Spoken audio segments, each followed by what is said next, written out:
When your rack is too far and you have to get up and go to work in 7 minutes. We don't really have a place to sleep like this, do we, on a boat, on a submarine? No, lounge and Chief's Court Naga naps. That's true. What about you guys? Do you guys take naps in random spots? Drop where you are if you can. Pull your cover your eyes and sleep in between the tubes. I've seen people do that. That too.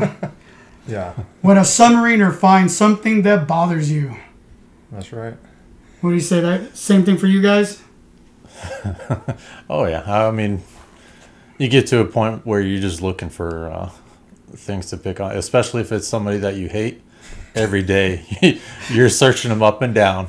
Yeah, just looking for something to give them shit about. Once you have a reaction, you ride that train until it's numb. Yep. It only makes you stronger. Well, Lieutenant, I'll leave it to you to get acquainted with your men, realizing the thrill of a command. Yeah.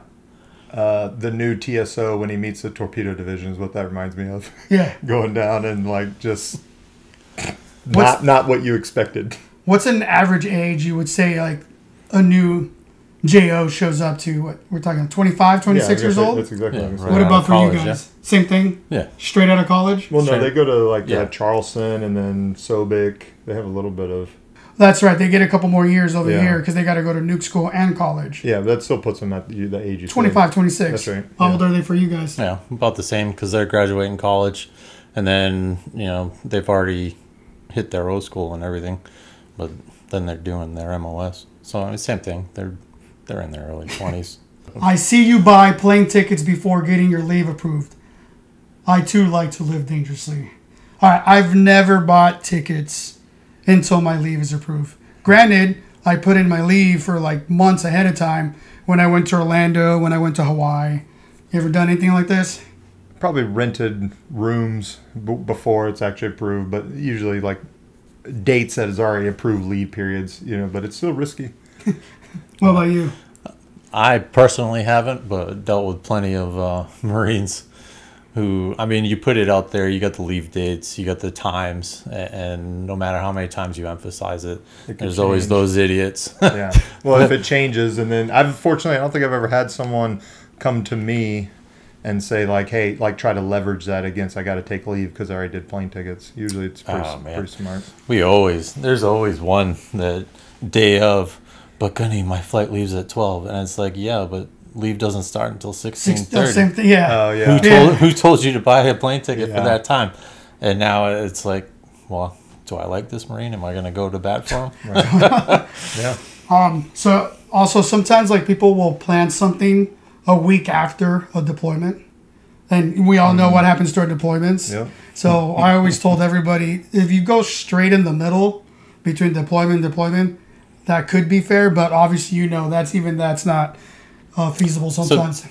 So when you guys come back from a deployment, like when we come back from a deployment, we usually have like a couple admin days, and then they'll give us a 96, and then usually you have like 2 weeks of leave. Is it the same thing for you guys? It's similar. We have to on a BNs, we have to turn over with the other crew. So you pull in and you get 3-ish days of full days turning over. Yeah. The nukes have the cooldown. We offload torpedoes usually during that time.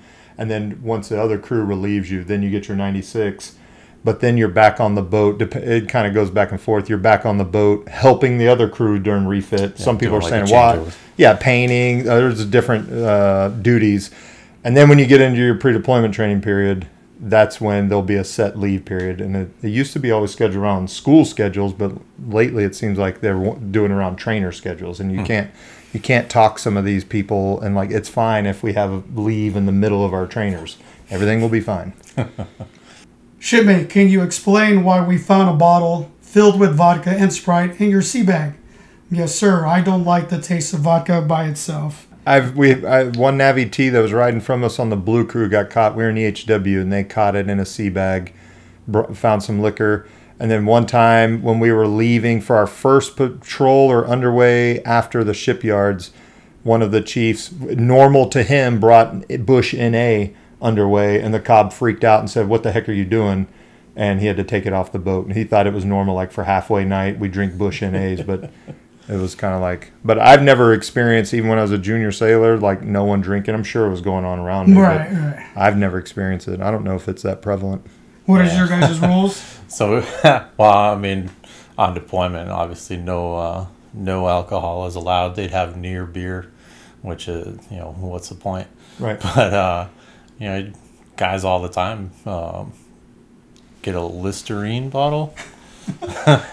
So even in, like, you're deployed to Iraq, let's just say 3 months. I don't know how long you go. You can't drink the whole time over there? You're not supposed to. Okay. So even on your day off, if you even have days off, you can tell me. You're not supposed to. Okay.